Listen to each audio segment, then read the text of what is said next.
말씀은 창세기 4장 1절에서 12절까지의 말씀입니다. 구약성경 5쪽에 있는 창세기 4장 1절에서 12절까지의 말씀을 한 절씩 교독하신 후에 마지막 절은 함께 봉독하겠습니다. 아담이 그의 아내 하와와 동침하매 하와가 임신하여 가인을 낳고 이르되 내가 여호와로 말미암아 득남하였다 하니라.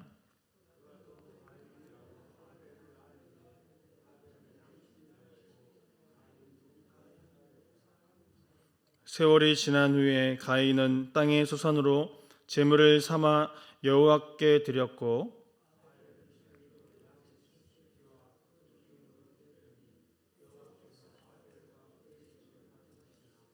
가인과 그의 제물은 받지 아니하신지라. 가인이 몹시 분하여 안색이 변하니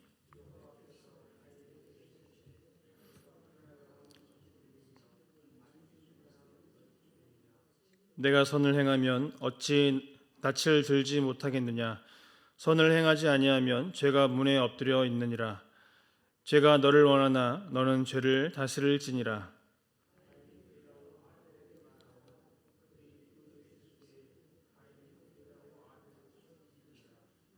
여호와께서 가인에게 이르시되 내 아우 아벨이 어디 있느냐.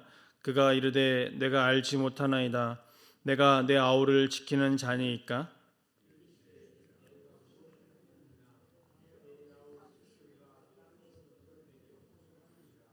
땅이 그 입을 벌려 내 손에서부터 내 아우의 피를 받았은즉 내가 땅에서 저주를 받으리니 내가 밭을 갈아도 땅이 다시는 그 효력을 내게 주지 아니할 것이요 너는 땅에서 피하며 유리하는 자가 되리라. 아멘. 네, 오늘 본문의 말씀은 타락 이후에 첫 번째 일어난 비극의 사건을 기록하고 있는데요. 그것은 형이 동생을 죽인 살인 사건이었습니다. 그런데 이 살인의 배경이 무엇이었습니까? 아이러니하게도 예배였습니다. 그러나 오늘 이 가인과 아벨의 이야기는 분명한 사실을 우리에게 말씀해주고 있는데요.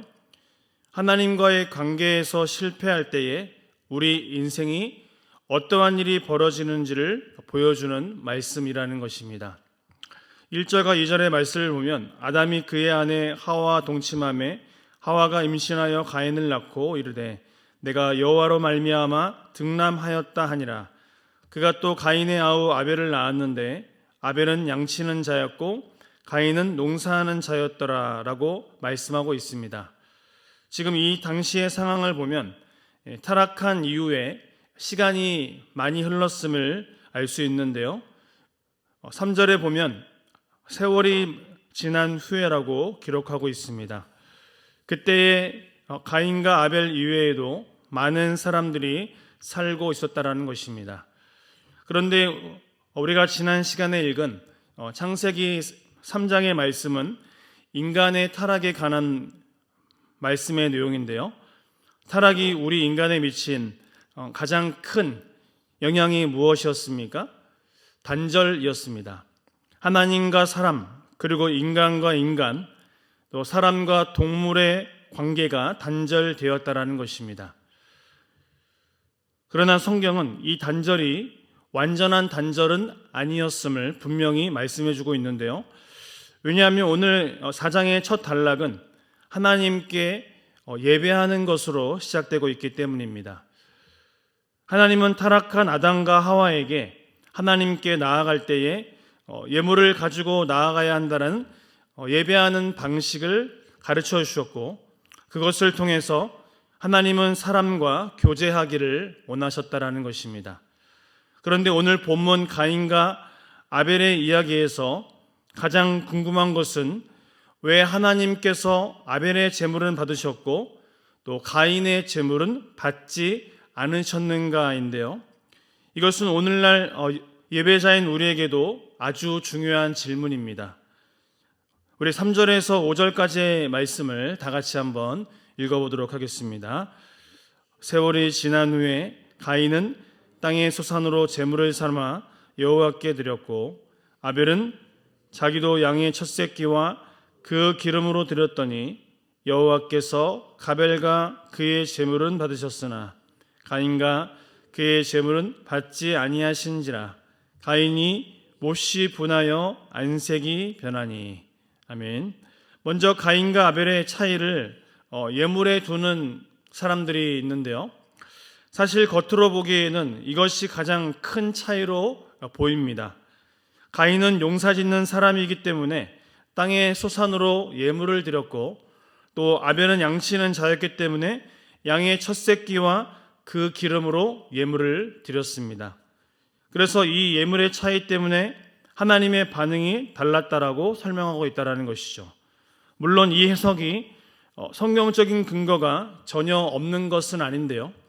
성경 레위기를 읽어보면 하나님에 대한 그 제사는 대부분 피의 제사였다라는 것입니다. 히브리서 9장 22절의 말씀처럼 피 흘림이 없이는 죄 사함이 없다라는 것이죠.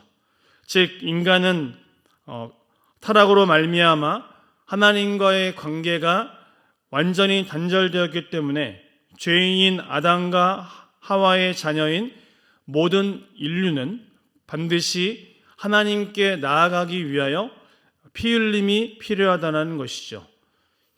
그러나 이 해석에 따르면 가인이 아니라 양과 그 기름으로 제사를 드린 아벨만이 올바른 제사를 드릴 수가 있었는데요. 레위기를 보시면 제사는 대부분 피의 제사가 맞습니다. 하지만 곡물로 드리는 피 없는 제사도 있었다라는 것입니다. 따라서 제물의 차이가 본질적인 것은 아닐 수가 있다라는 것입니다. 오늘 본문의 말씀도 예물을 우선에 두지 않았는데요. 사실 예물보다 더 중요한 것은 예물을 드리는 사람이라는 것입니다. 그리고 마음이라는 것입니다. 성경은 4절과 5절의 말씀을 통해서 여호와께서 아벨과 그의 제물은 받으셨으나 가인과 그의 제물은 받지 아니하신지라 라고 말씀하고 있는데요. 지금 제가 읽은 이 말씀을 자세하게 보시면 즉 하나님은 제물만 받으신 것이 아니라 제물과 그 제물을 드리는 사람을 함께 받으신 것을 알 수 있다라는 것입니다. 더 중요한 것은 제물이 아닌 그것을 드리는 사람의 마음이었다라는 것입니다. 그렇다면 하나님은 왜 아벨의 제물을 받으셨습니까? 여기에 대한 구체적인 이유가 히브리서 11장 4절에 등장하고 있는데요. 믿음으로 아벨은 가인보다 더 나은 제사를 하나님께 드림으로 의로운 자라 하시는 증거를 얻었으니 하나님이 그 예물에 대하여 증언하심이라. 그가 죽었으나 그 믿음으로써 지금도 말하느니라 라고 말씀하고 있습니다. 이 말씀에서 우리는 가인과 아벨의 본질적인 차이를 알 수가 있는데요. 성경은 그것을 무엇이라고 설명하고 있습니까? 믿음이라고 설명하고 있습니다. 믿음으로 그 믿음으로써 지금도 말한다라고 설명하고 있다는 것이죠. 아벨은 믿음을 통해 제사를 드렸고 가인은 믿음 없이 제사를 드렸다라는 것입니다. 따라서 가인과 아벨의 차이는 예물에 있는 것이 아니었다라는 것이죠. 그들이 가졌던 믿음에 있었다라는 것입니다. 히브리서 11장 6절은 이렇게 말씀하고 있는데요.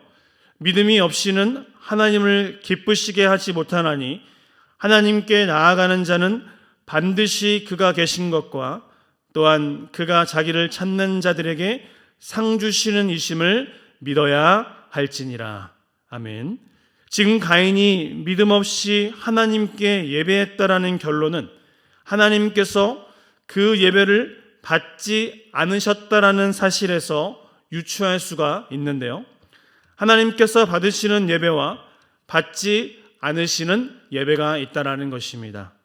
그래서 가인의 제사를 통해 우리가 확실하게 알 수 있는 것은 믿음이 없이도 하나님을 예배할 수가 있다라는 것이죠.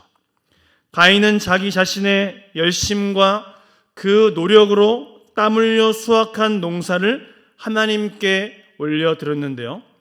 가인은 내가 수확했고 또 노력했으니까 하나님께서 당연하게 내 재물을 받아야만 한다라고 생각했다라는 것입니다.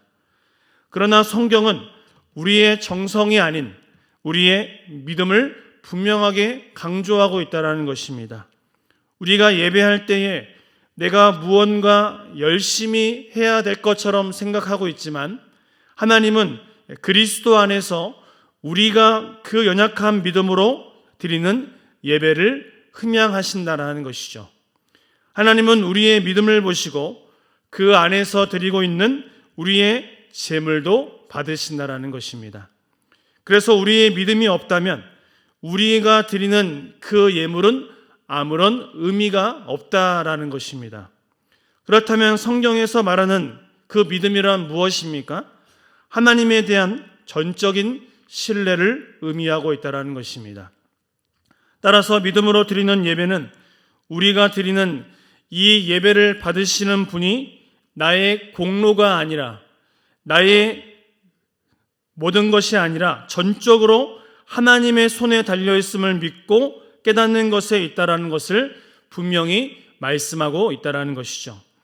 그렇게 5절을 보면 하나님께서 가인의 예배를 받지 않으시자 그 마음이 분노로 가득 차고 있는데요. 그러자 6절과 7절에서 하나님께서 이렇게 말씀하십니다.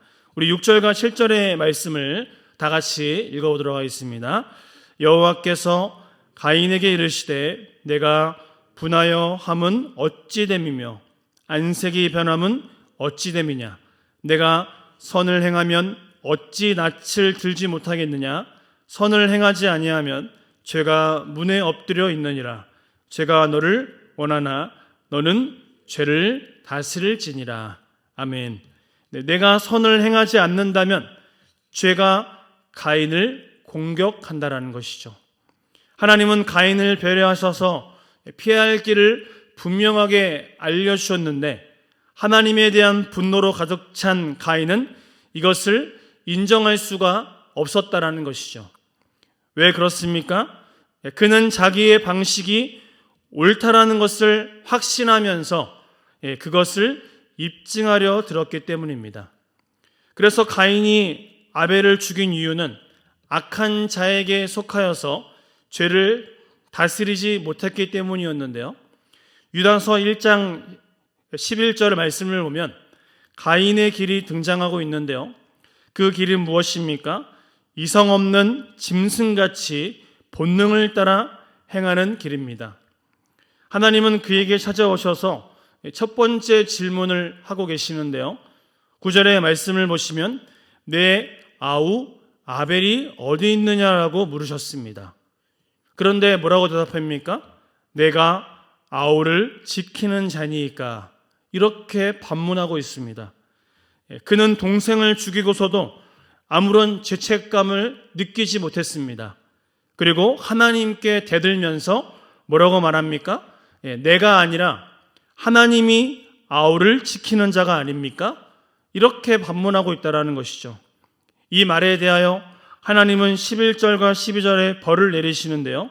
내가 땅에서 저주를 받으리니 너는 땅에서 피하며 유리하는 자가 되리라 말씀하고 있습니다.